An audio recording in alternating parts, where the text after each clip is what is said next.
Welcome to our channel, Listen to My Story. Please like, share and subscribe. I've been cursed, and it will haunt me for the rest of my life. It all began with a joke at first, but some jokes have serious consequences, and when this happens, your life becomes an uphill struggle. My name is Catherine. I'm 16 years old, and I live with my parents and my little sister Mara. I like music, acting, and watching action movies. I play baseball and practice ballet. I've even won a lot of prizes. I just had one problem. I like to make fun of people. It's like an addiction. I never watched what I said, nor did I care who it hurt. The kids I picked on were actually kind and gentle, but that just encouraged me even more. My friends were exactly like me. In fact, I was their leader. We walked like we owned the school. We had a classmate named Norman. He wasn't exactly what you'd call in good shape. He was quite the opposite of fit. During class breaks, my gang and I would steal his lunchbox and throw it around each other, keeping it away from him. We watched him run trying to catch us, but he'd stop halfway. The extra weight didn't help him, and he'd quickly run out of breath.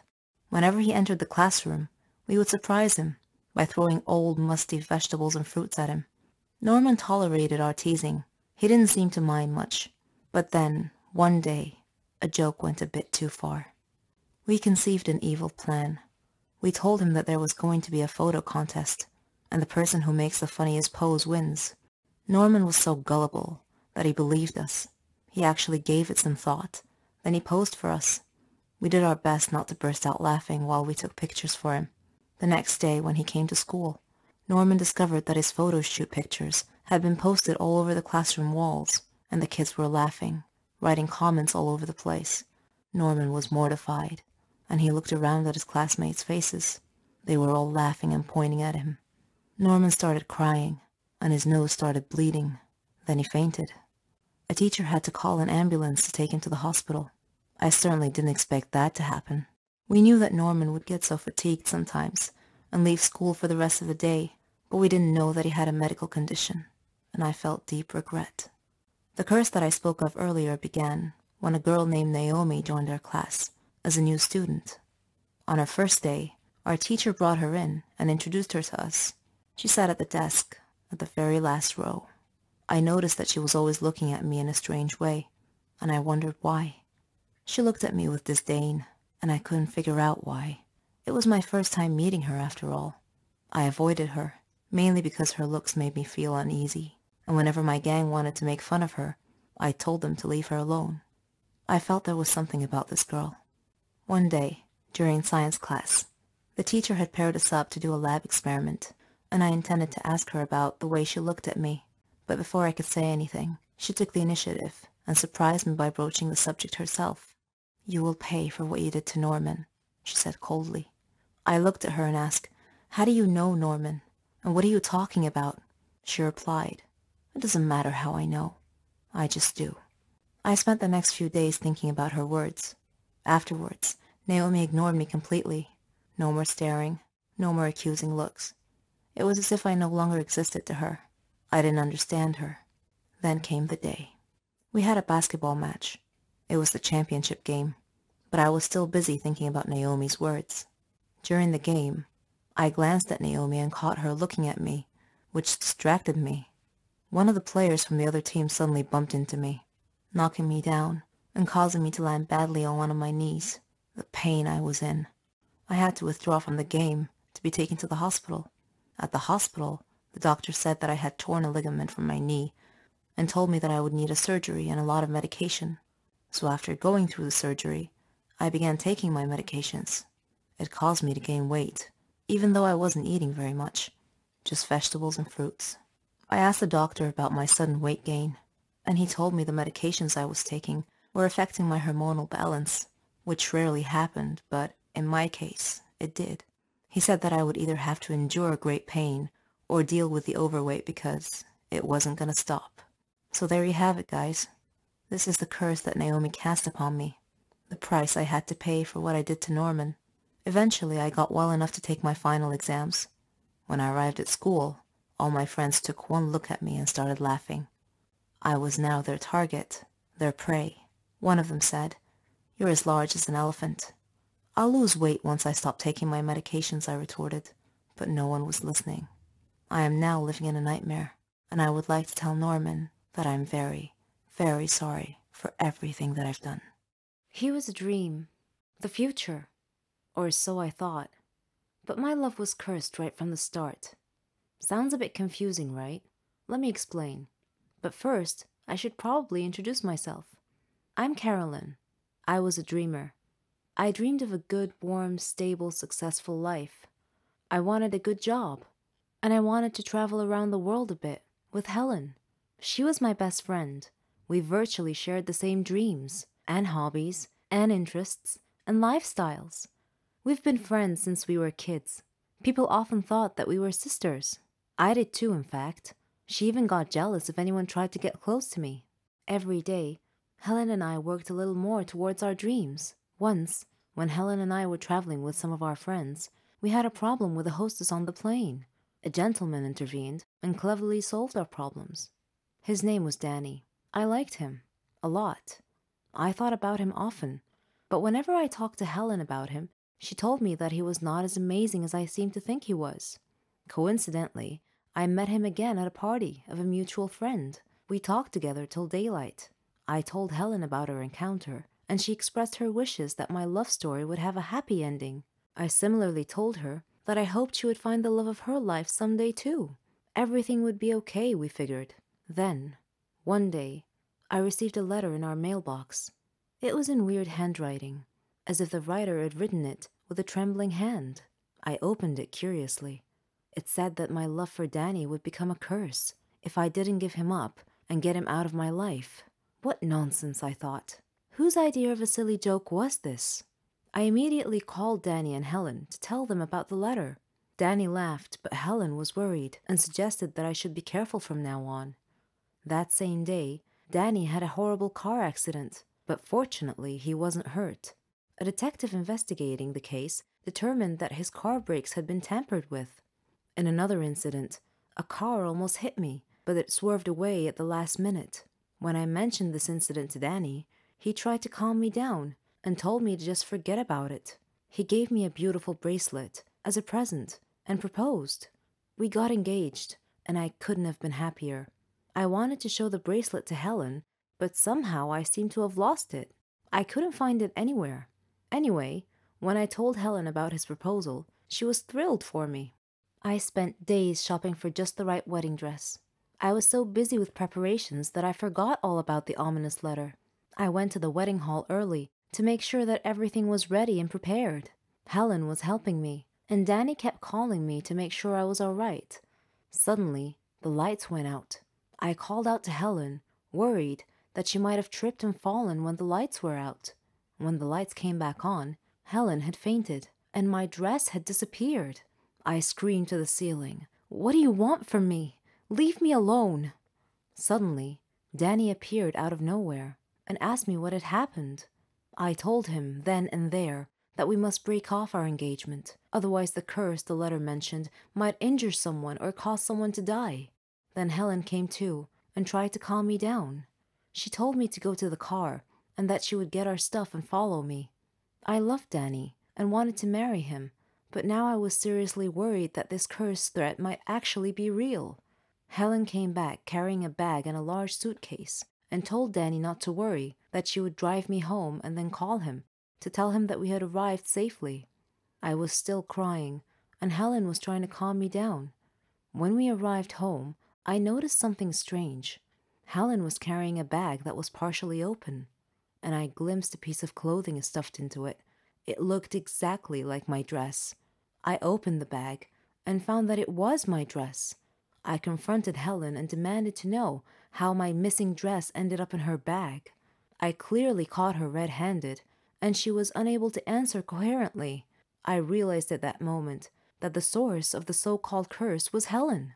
"Helen," I said, "how dare you do this to me? I thought we were like sisters to each other." She replied icily, with a glare that I saw for the first time. She said that she fell in love with Danny just as I did, but he chose me instead of her, and that she hated me for it. She said she won him over and got him to love her instead. Then they both tried to scare me into calling off the wedding so that she and Danny could be together. There are no words to describe how I felt at the time. I replied in a similar tone. I told her that I don't ever want to see her again, or Danny. Neither of them mattered anymore. I never did see Helen or Danny after that day. I'm on a Caribbean island now, sipping on a cocktail. I read in the paper that Danny and Helen had announced their engagement. I'm thinking about what wedding present I should give them, as a surprise. One of the best feelings in the world for any woman is being a mother. To have someone love you for who you are, for just being you, and expect nothing in return. You're the heroine of their story. You become everything they ever dreamed, and you'd give anything to see a smile on their face. I'm proud to say that I'm a mother to 50 kids. I know, that's a lot, but let me tell you the story. I'm Susan, 20 years old. I come from a very rich family. My dad's Stefan Heiss, a very famous businessman. Yes, the owner of Heiss Cars Industry. My mom's Elena. She comes from a very rich family in Sweden. She married my dad and they built their life from scratch. I loved kids, ever since I was a kid. Sometimes I feel like they're walking cotton candy. Their laughs, their mischief. All the kids in our family loved me, and I loved them. Even my aunt said that I'd make a great mother someday. So did Henry. Henry was my childhood friend. We grew up together. We had the same interests, same hobbies. We even thought alike. We got married and started our life together.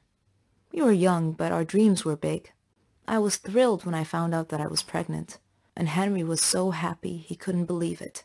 He did everything he could to help me relax. He couldn't wait to be a father, but destiny had something else in store for us.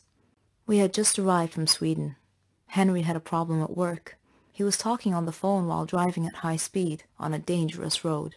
I tried to tell him to watch the road, but it was too late.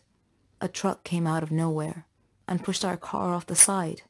We fell into the lake, and we were unconscious. When I woke up, I found my mother and Henry's mother both looking at me, trying their best not to cry, and I soon found out why. In order to save my life, they put me through an operation. Not only have I lost my child, but I won't be able to have one ever again. Henry was also bruised, but my wounds ran way deeper. That was it, and I could never forgive him. If it weren't for him, none of this would have happened, I thought. None of it. I got a divorce later, after Henry tried over and over and over to fix the situation, to apologize, to ask for a second chance, but all I saw were empty words. There was no second chance. I tried to keep myself busy, find a way to invest my money and time, trying to get my mind off the accident. I decided to open up a toy store. I wanted to bring joy to all the children.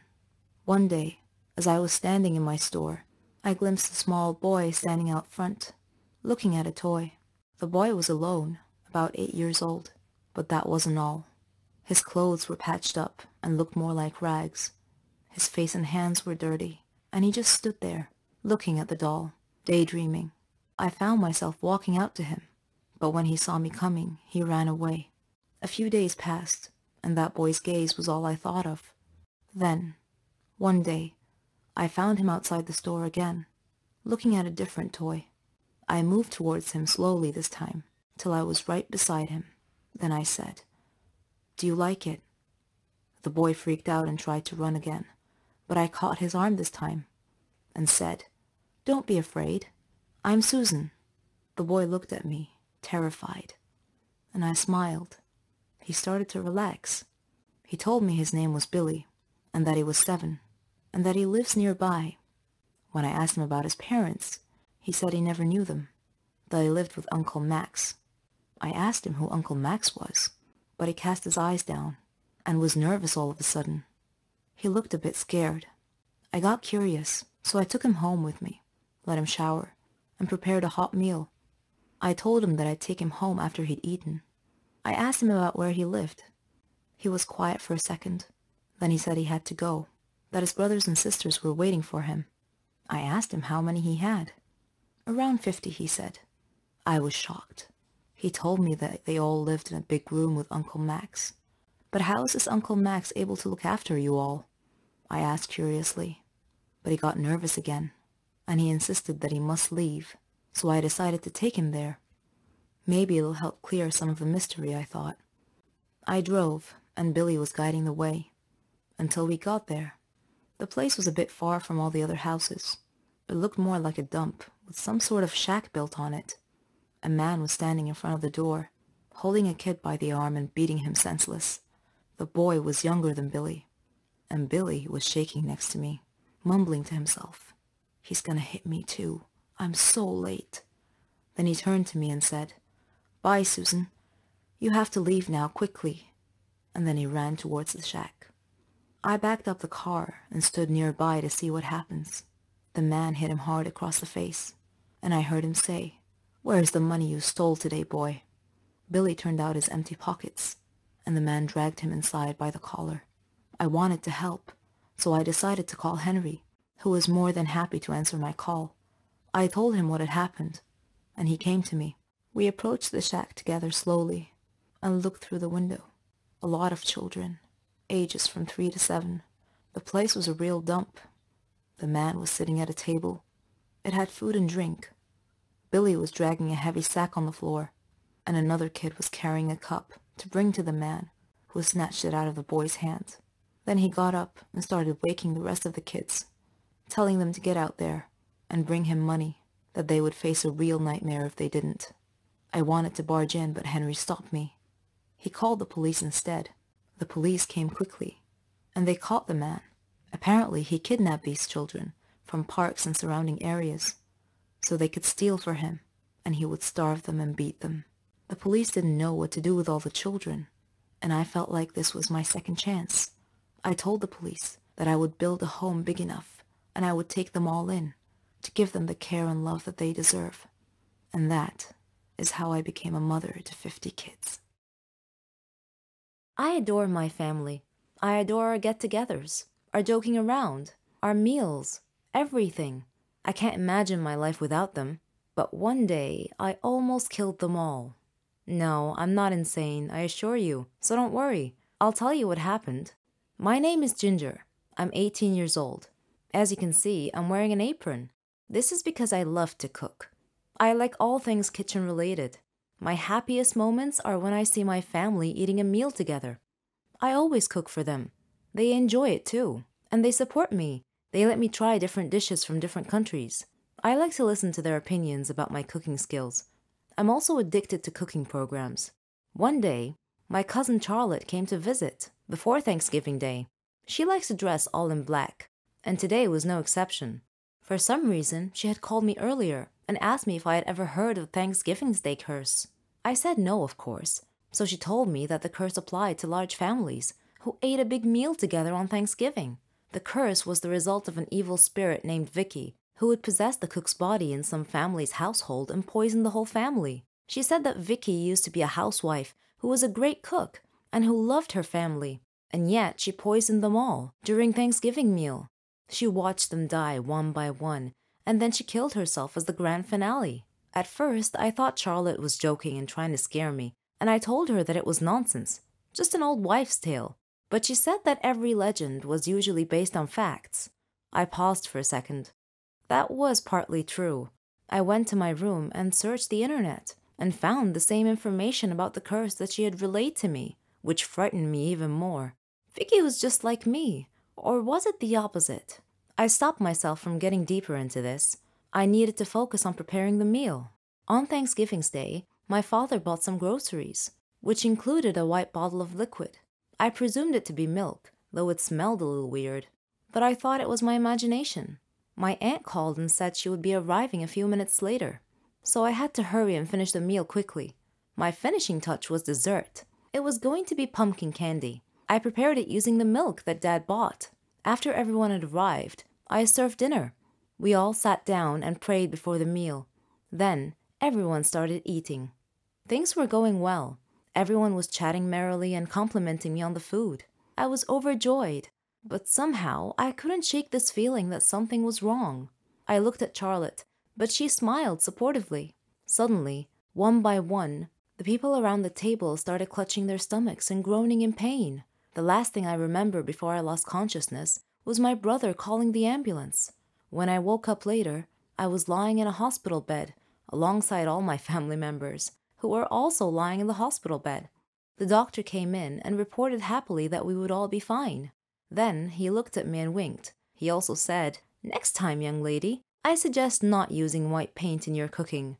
And that was how I almost killed my loving family. My name is Ginny. You can call me Bad Girl if you like. That's what the neighborhood kids called me. I have a long story to tell you. I was the eldest of 5 siblings. My mother died of illness, and my father was crippled in a car accident. He couldn't walk, and he had to use a wheelchair. Seeing my siblings suffer from hunger and poverty was a constant sight at home. My father was depressed. Our neighbors helped us a lot, but I was constantly worried what would happen if they ever stopped, so I decided to try and find a job. I knew it wouldn't be easy because I was only 15. Who'd want to hire a 15-year-old? Though I was apprehensive and lacking confidence, I made up my mind to get a job. I went to many places, clothing shops, flower shops, grocery stores. The answer was the same. We're not hiring at the moment. One day, feeling down, I was walking aimlessly with no destination in mind, when suddenly I found myself near a hospital. On an impulse, I entered. I saw a nurse, but she seemed too gloomy to talk, so I looked around and found another nurse who looked a bit kinder. She noticed me and asked if I needed any help. I told her that I was looking for a job. Any job. I'd even mop and clean. She felt sympathy for me and told me not to worry. Then she went into the manager's office. I was worried. Was I in trouble? A minute later, she called me in to meet the manager. He seemed very kind, and he quietly asked for my name. I told him it was Ginny. He told me that Martha, the kind nurse who was helping me, told him that I was looking for any job available. He said he had a job for me, but he was concerned that it might be a problem. I felt a pang of fear and asked what the problem was. He said that I would have to work night shifts. That was it? I felt so relieved. I immediately agreed, and he said that he liked my enthusiasm and that I could start tomorrow. I was so happy. I returned home quickly, hugged my siblings, and kissed my father's hands. I told them everything about my new job. My father looked at me sadly and said that I was too young to have to bear this responsibility. I told him that it was okay and that I could deal with it. When I went to work at the hospital every night, there was a gang of young kids who were always loitering around the neighborhood. I hoped they wouldn't bother me, but my hopes were in vain. They made fun of me every time I passed them.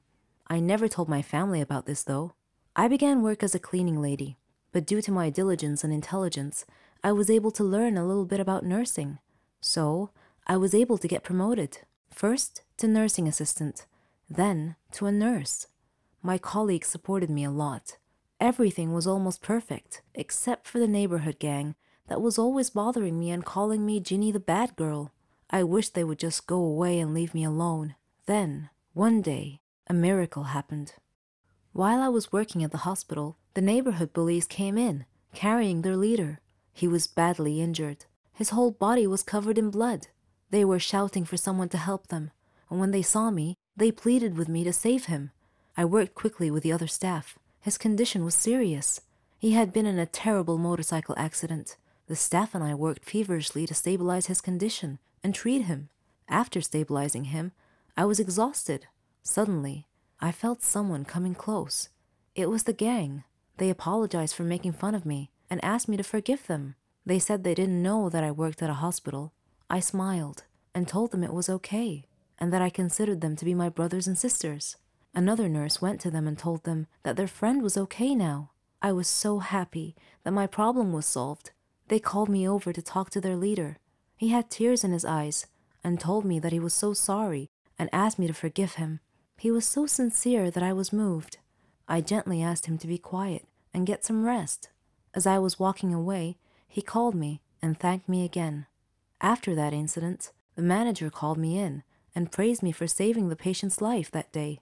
I was still a long way from achieving my dreams, but I had a good head start, and the neighborhood gang began calling me the Mercy Angel. Some people live their lives not fully appreciating what others do for them. They start taking things for granted, thinking that that's exactly how it's supposed to be.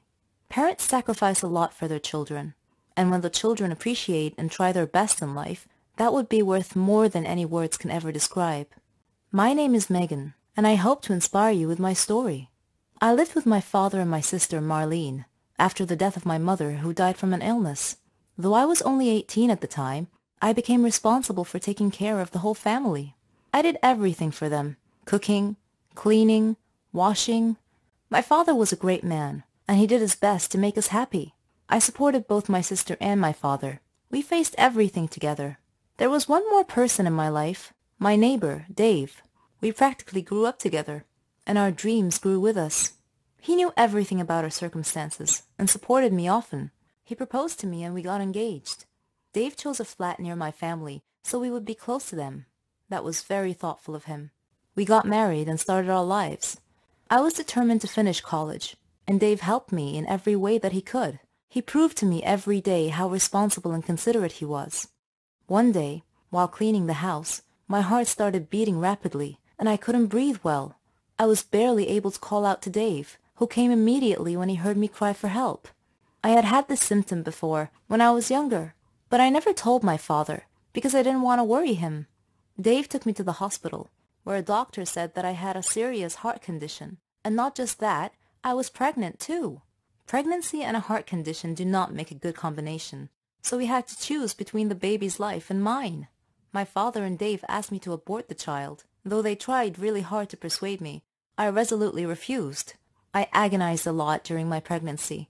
They were also worried for my safety. My father and Marlene left their flat to come and live with me, and Dave cut back on his working hours to stay with me. When the day came, they took me to the hospital. The doctor checked the condition and said that it was too serious, that I wouldn't be able to survive the childbirth. My family and I were shocked. I held Dave's hand and told him that I was strong enough to make it. Dave hugged me and cried.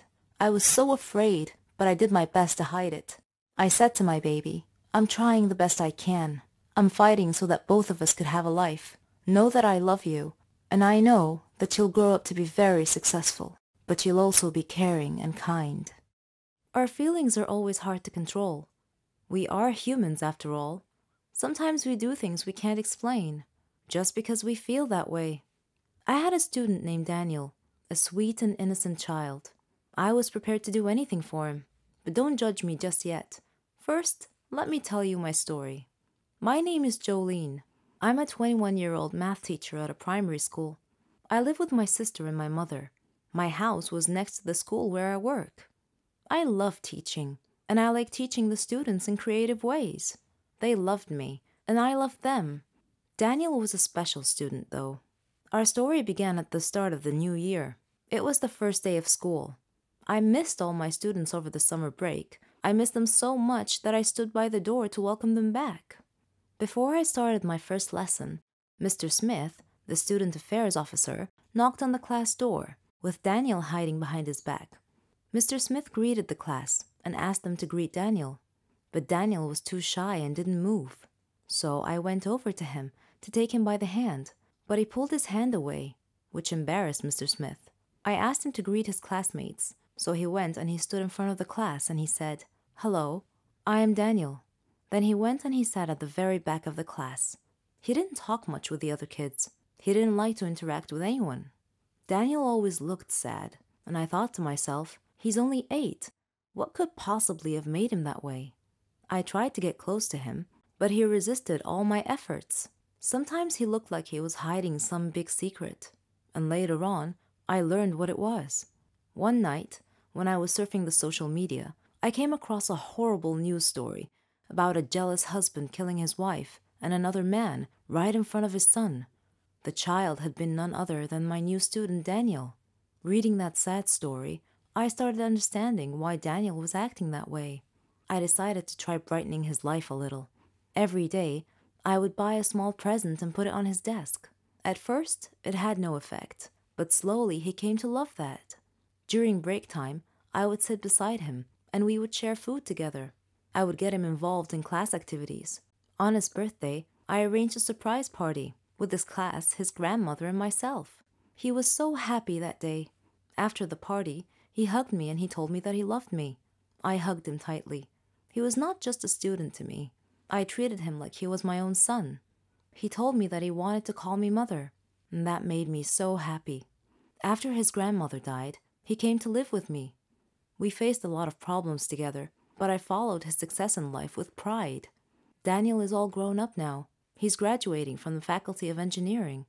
I am so proud of what he has made of himself. I confess that I love money and fame. People envy me for it, or they did. I've been a prima donna since the day I was born. All girls dreamt of being me. My father helped my brother and I achieve all our dreams. But there was one fly in the ointment, and this is my story. My name is Amelia. I'm 17 years old. My father's a businessman. My mother came from a rich family, so we were quite wealthy, rolling in dough, one might say. My brother Arthur was handsome, older than me. He went to flight school. We lived a good life without a care in the world. We had everything: cell phones, clothes, cars, servants, opportunities to travel the globe. We wanted for nothing. The most important thing was our happiness. And so my story starts at the villa where I lived with my family. My father employed many servants to attend to our every need. Martha was our head servant. She was in her 40s, funny, smart. Arthur and I loved her. Oddly, we didn't view her as a servant because she took such good care of us. Mother didn't seem to like her for some reason and was always mistreating her. Father, however, adored Martha. Once I left my iPod in the garden, and I was going to get it. On my way to the garden, I passed by Father's office, so I decided to go and talk to him. He was at his desk, and Martha was standing next to him, crying. I figured it was because Mother had mistreated her again. Father saw me standing there, and he asked me why I was still awake, and I told him about my iPod. I didn't think much of it at the time. As time passed, Mother and Martha's disputes became more frequent every day. Father wasn't home a lot, but whenever he came home, he would always ask about Martha first. One time, when this happened, I noticed that Mother glared at Father. I couldn't understand why.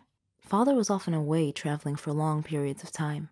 One of those times, I noticed that Martha was always tired because Mother was making her work very hard. Mother never let her relax. One day, after midnight, I went to Martha's room to check on her, and I was shocked to see that she looked different than I remembered. I asked if she was pregnant, and she said that she was, but that I shouldn't tell anyone, otherwise she'd get fired. I didn't understand why my parents would fire her for being pregnant. A few days later, we received some really horrible news. Father's plane had crashed, and there were no survivors. We were stunned. All of us were crying, but Martha was crying especially hard. Suddenly, Martha fainted, and we took her to the hospital. Our life had changed overnight. After the funeral, Father's lawyer called us about Father's will. He came to our home and met my mother, Arthur, me, and Martha, and 2 other servants. The lawyer began reading the will. He started with Mother's inheritance, then mine, then Arthur's, and then Martha's. He looked at Martha, cleared his throat, and said in a quiet voice, "Martha, the deceased has left you 10 million to raise your child." The lawyer read the last line of Father's will, which said, "Martha's child is mine." We all gasped, but Mother suddenly lost it. Enraged, she attacked Martha as the lawyer pulled Mother away from her. Arthur was holding his head in his hands, and I was shocked. I said to Martha, "How dare you? How dare you do this to us? This is our money. You don't deserve any of it." Then I spoke to the lawyer. "Please tell me this isn't true." He replied helplessly, "Unfortunately, it is." Arthur was glaring at Martha, and he said coldly, "Martha, you are going to die." Martha looked very frightened upon hearing this. That night, the other servants helped Martha sneak out of the house. Arthur came to my room that same night and told me that we had to kill Martha.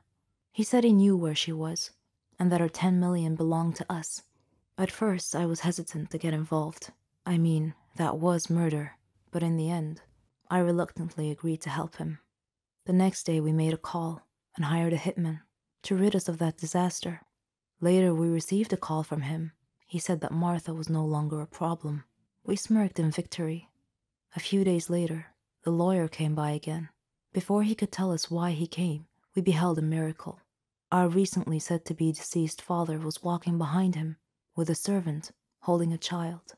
Arthur and I stared at him in disbelief and shock. Then we looked at each other. Arthur's face had gone pale white as all the blood drained from his face. Father was livid and said to us in an accusing manner, "The moment you thought I was dead, and that I left an inheritance for Martha, you immediately arranged to have her killed. I suspected you'd try something like this. It was pure luck that I got back when I did.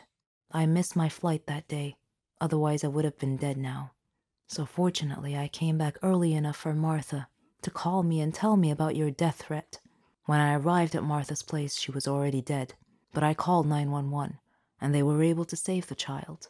Then I immediately called my lawyer to revise my will, to leave half of my inheritance to this child. I felt like I was in an endless nightmare. The police arrived and told us that the hired killer had been arrested and had confessed, and told the police that Arthur and I were the ones who hired him to kill Martha. As the policeman was handcuffing us to take us away, I thought about the irony, how Martha was dead, how her newborn baby had survived and was now the richest child in the country, how Arthur and I were going to jail, and how one small fly in the ointment had caused our ultimate fall from grace.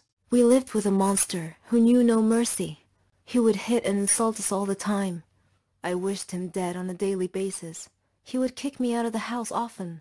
But as we all know, there comes a turning point in everyone's life that either ends in success or tragedy.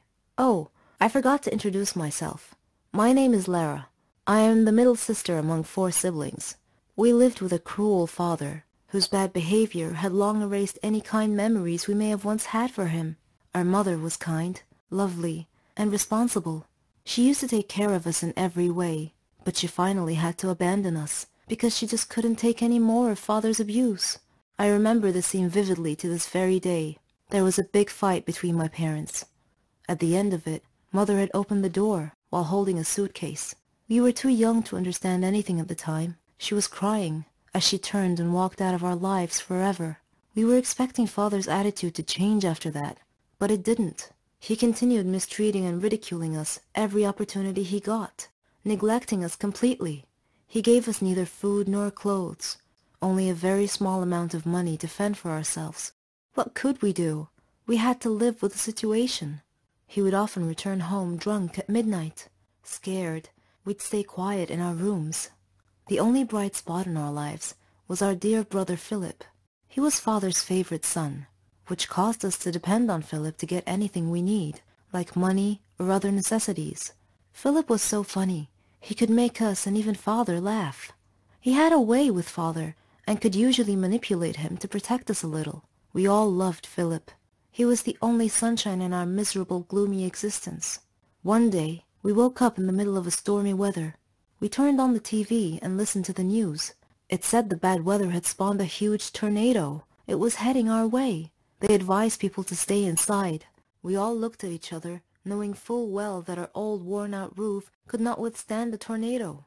Philip said he needed to talk to father. After he knocked and entered father's room, we heard father shouting at Philip. Philip had a look of fear on his face. Father then shouted, "If anyone wants to fix anything at home, then he is welcome to, but I will not fix anything." Philip gasped and said, "But Dad, it's a big tornado." Father then grabbed Philip by the collar and pulled him up close, saying, "Then you go fix it." Philip was so afraid he couldn't swallow. Father dragged Philip to the backyard. He brought nails, wood, a hammer, and a long ladder. Philip was terrified when father pushed these things at him and told him to get to work. Philip begged, "Please, Dad," but father just shouted, "Go." Philip took the nails, the hammer, and the wood and began to climb the ladder up to the roof. The wind was howling, blowing very hard, and I had a feeling of dread that something terrible was about to happen. Father just stood there, not worried about Philip's safety at all. To calm us down, Philip looked at us, as if to say, "Don't worry, everyone. I'll be okay." There were many wires on the roof. Suddenly, a strong gust of wind caused Philip to lose his balance, and he reached out to grab onto something to keep from falling. Unfortunately, he got hold of an uninsulated wire. He screamed at once and fell off the roof. We watched, horrified, and began screaming. Father frantically rushed over to Philip's body lying on the ground. He lifted Philip's head into his arms and rocked him gently, but Philip was dead. He got electrocuted. We had never seen Father cry, but he cried a lot that day. At Philip's funeral, we all stood and looked at the photo, showing Philip smiling like an angel. Father hugged us as a group and said, "Please forgive me, kids. I'm so sorry. I didn't realize that I loved you all so much. I'm so sorry for not being a good father. We believed him. We hugged him back. He was being sincere with us for once. From that point on, he was a changed man. He gave us everything. Love, attention, money. Now we love our home and our lives. I can finally say truthfully, with all my heart, I love you, Daddy. Hey, my name is Anne. It was the summer break before college, and as a graduation kind of celebration and before each and everyone went to a different college, my best friends and I decided to go on a fancy summer vacation to one of the most beautiful places on earth. At least that's what I think, to Hawaii. I was in my room daydreaming about wearing those cool coconut bras while enjoying an exotic juice, maybe even doing a hula dance, and then my best friend Kim called and burst my coconut bubble. She suggested that since we're off to a whole new stage of our lives, we may as well get a complete makeover. I thought she meant we should go shopping or something, but no, she said we should go to the hair salon and get new haircuts and maybe even dye our hair. I admit that I was overly excited about the whole thing, so I said yes. My normal hairdresser was on annual leave. She has always cut my hair exactly how I describe it. I love her. However, she has been gone for a while, and we couldn't wait any longer for a haircut, so I made an appointment with another hairdresser at the same salon. On a side note, Kim is blonde, while I'm a brunette. I know this info might not sound useful, but it will come in handy throughout the story. Kim and I drove to the hair salon. The place looked extra fancy, the kind of place you would trust. We went inside all giggly like we were 12. We were actually 18 at the time. Anyways, we were greeted by a really nice lady. That lady said that Kim should get highlights and I should go for the same, plus going blonde. I was skeptic, but who cares? It's summertime. The lady put bleach all over my head and went to do Kim's hair. So, after 15 minutes, my scalp started burning like crazy. So I called the nice lady and she said it was time to wash the bleach. As she was washing my head, her smiley face went poker. Chunks of my now orange hair were all over the sink. Kim looked at me and her eyes got as big as my head. The lady asked me not to freak out and that she could cover the bald spots with a really short haircut. The lady asked me not to freak out and that she could cover the bald spots, and so she started cutting my hair. So far, so good. Then she snips a huge section out of the front of my hair, saying that she was framing my face. At this point, it was too late to say anything. The haircut was just hideous. Not me at all, and especially not what I asked for. So I told her that I hated it. She felt really bad and I started to tear up because it was seriously so ugly. And now that I was stuck with a really bad haircut, I tried to calm myself that maybe the color will turn out okay. And then she put the dye on my hair and it turned my hair green. The only solution now was to become a redhead, and that was just a no for me. I don't have the complexion of a redhead. Our boyfriends were actually going to pick us up from the salon, and just imagining the look on Nick's face made me cry and laugh at the same time. Rachel played it really cool, and even her highlights did not go so well, but that incident was just one of a kind. I ended up with the weirdest hair color ever. It was like I was half mermaid, half dragon. This did not stop us from enjoying our summer break though. It was actually a good source of jokes for a long time. Hello everyone, I'm Lauren. Did you ever wonder what it would be like to have your life completely destroyed by someone close to you? Ever thought about what you would do then? I didn't have time to think, 'cause that's exactly what happened to me. It all started 2 years ago. I lived a quiet life with my mom and dad and my sister. I loved my family. We were always together. We were happy until that fateful day. My dad got fired from his work, a big company. He had worked there for 20 years. The only money we had then was what he had managed to save over the years. Finding a new job wasn't easy. It was a hard time for all of us, especially my dad. He was becoming desperate. At times, he just sat there, quietly, deep in thought, and I rarely saw him smile since. One late night, we were still up waiting for him when he walked through the door. But something was different. He wasn't walking straight.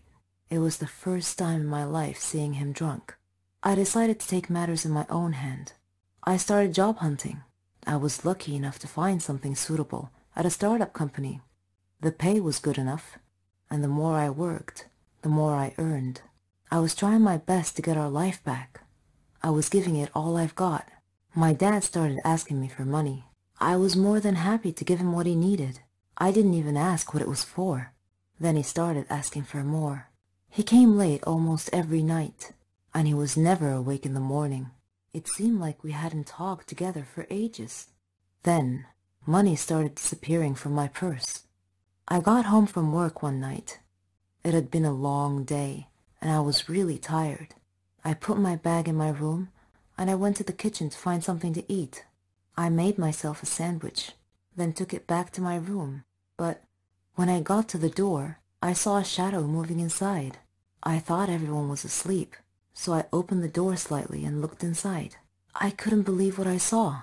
My dad was standing over my bag, and my wallet was in his hand. He found no money in it, so he threw it on the bed and started going through my purse. At that moment, my mom came down the stairs. She had my dad's shirt in her hands and a small pack of white powder. I looked at her face. Her eyes were filled with tears. I tried to speak, but found nothing to say. My dad came out of my room. He saw us standing there. He tore the shirt and the pack from my mom's hands. He was hysterical. He started breaking things around him. Suddenly, everything changed. My mom and I were too scared to move. But then my sister came running down the stairs. He pulled her towards him and held a knife to her throat. He threatened to kill her if we didn't give him money, without a moment's thought. I did what he asked. Things only got worse. Nothing was ever enough. He asked for more and more money, and if I refused, he'd get violent, beating up anyone in his path. I couldn't stand by and watch, so I would just give him what he wanted, until I decided enough was enough. He barged down the stairs one evening and asked for all the money I've got. I told him we had expenses to pay, the rent, school fees, but none of it mattered to him. He asked me again for the money and threatened me if I didn't do what he asked.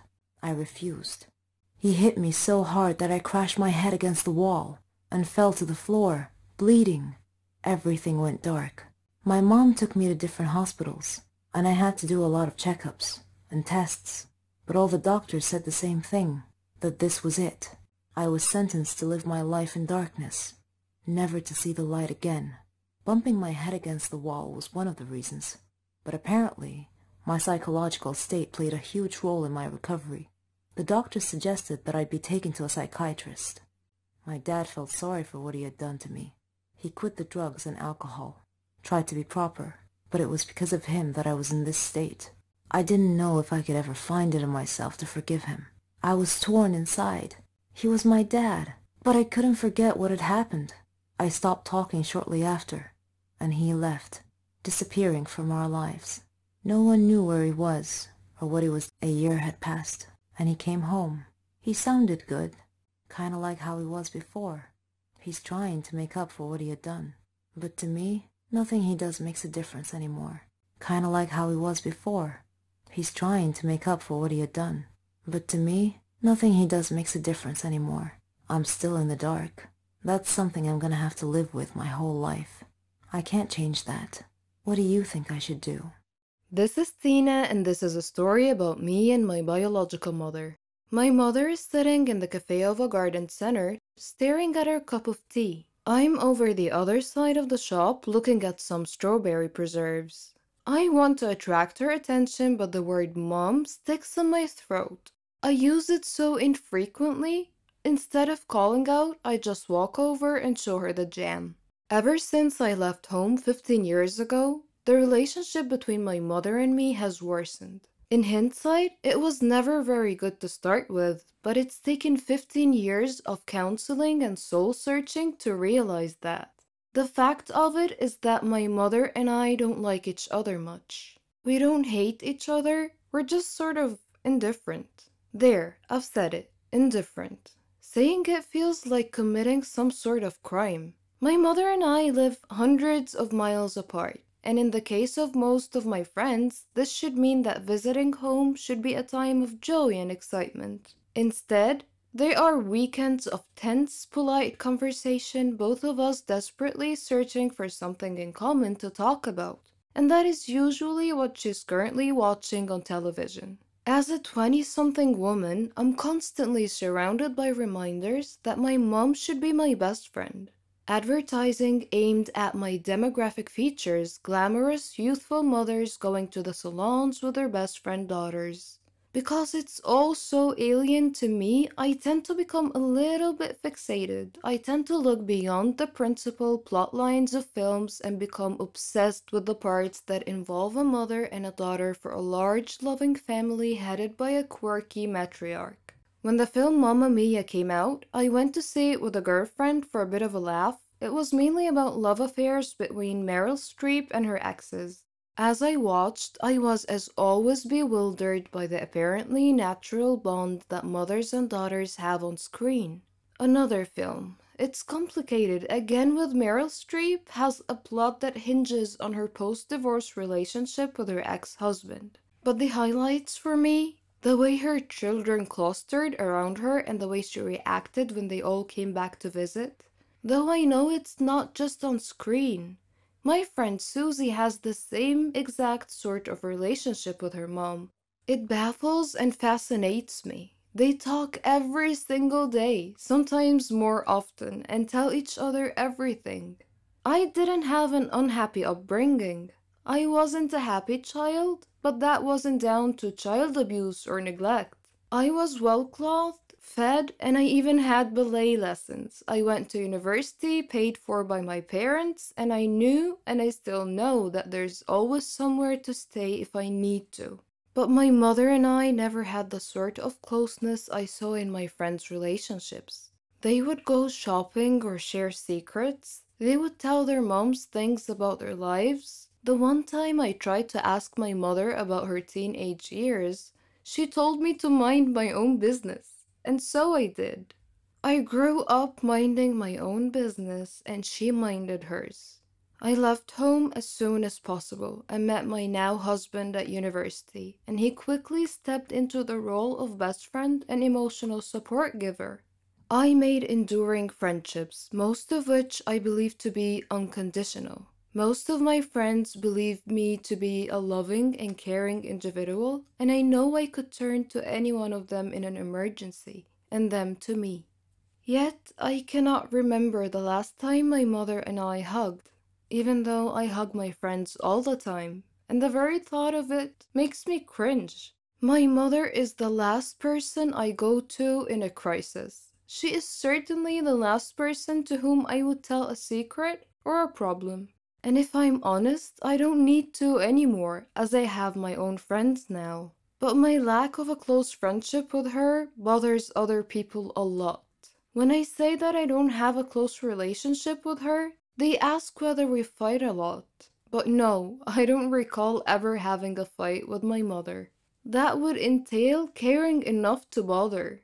I used to go through phases of worrying about it and trying to repair the damage. But all the while, I was aware that I was doing it for other people. I visit infrequently, but I visit.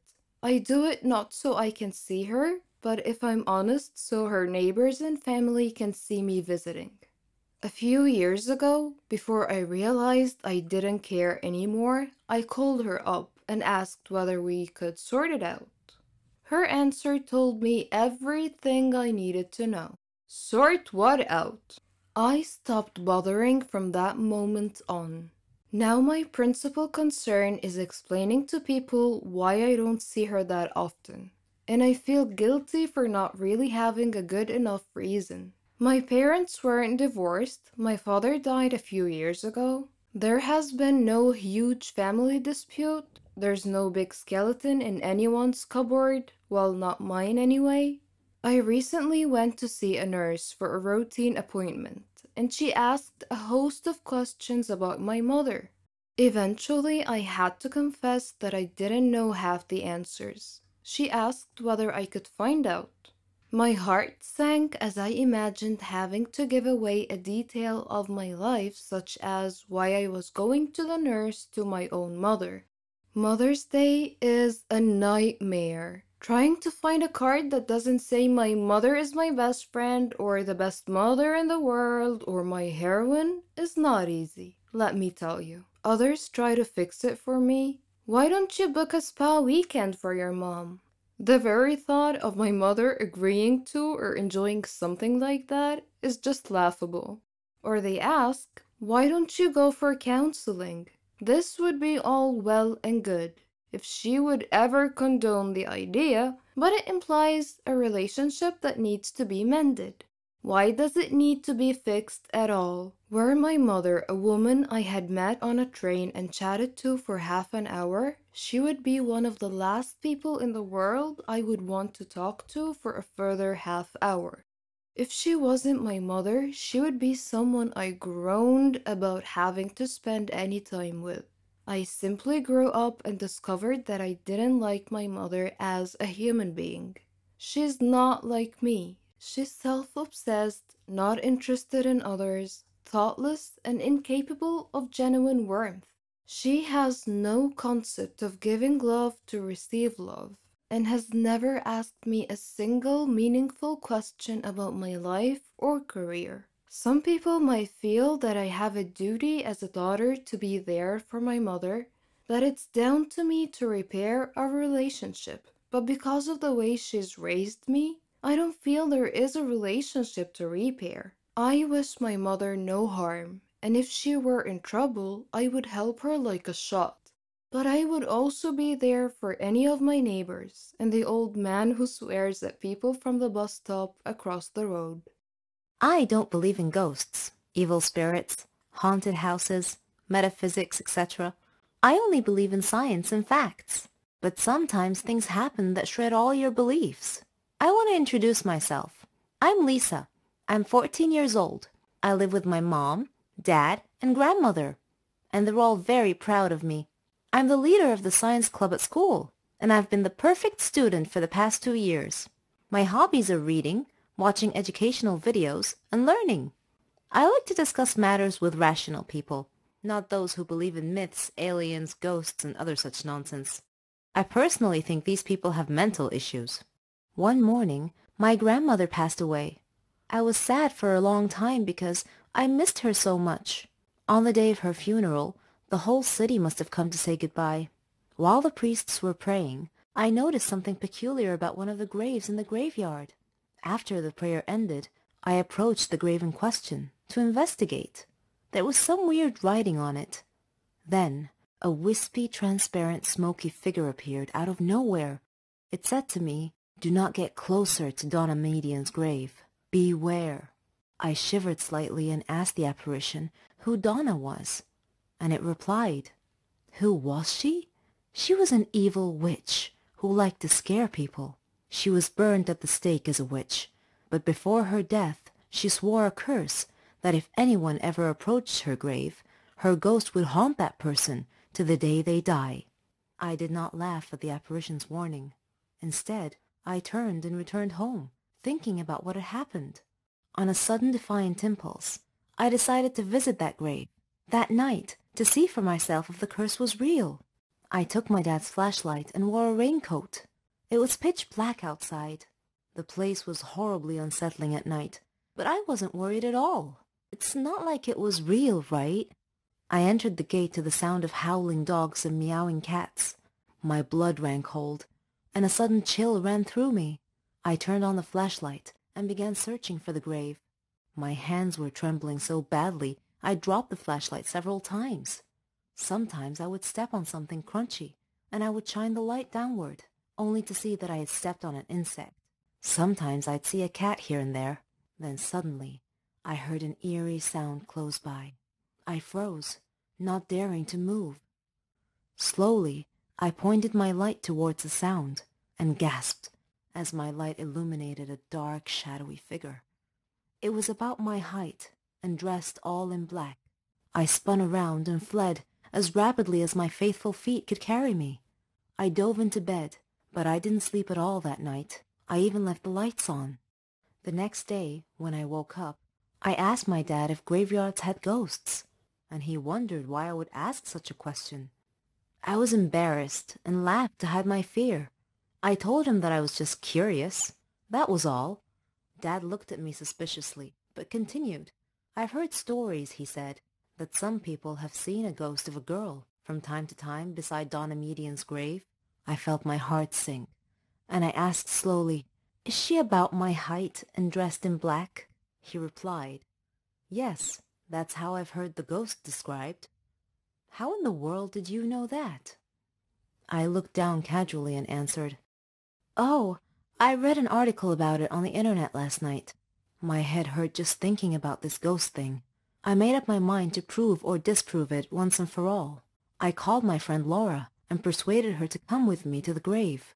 The following night, we met at the stroke of midnight at the entrance to the graveyard. Laura was shaking and constantly casting glances right and left. The weather was rainy and gloomy. The ground was muddy, and cats were meowing everywhere.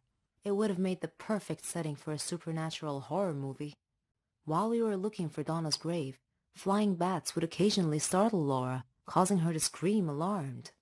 As we approached Donna's grave, we suddenly heard a sound behind us.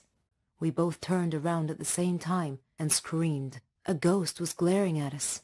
It asked angrily, "What are you doing beside my grandmother's grave?" "Wait a minute.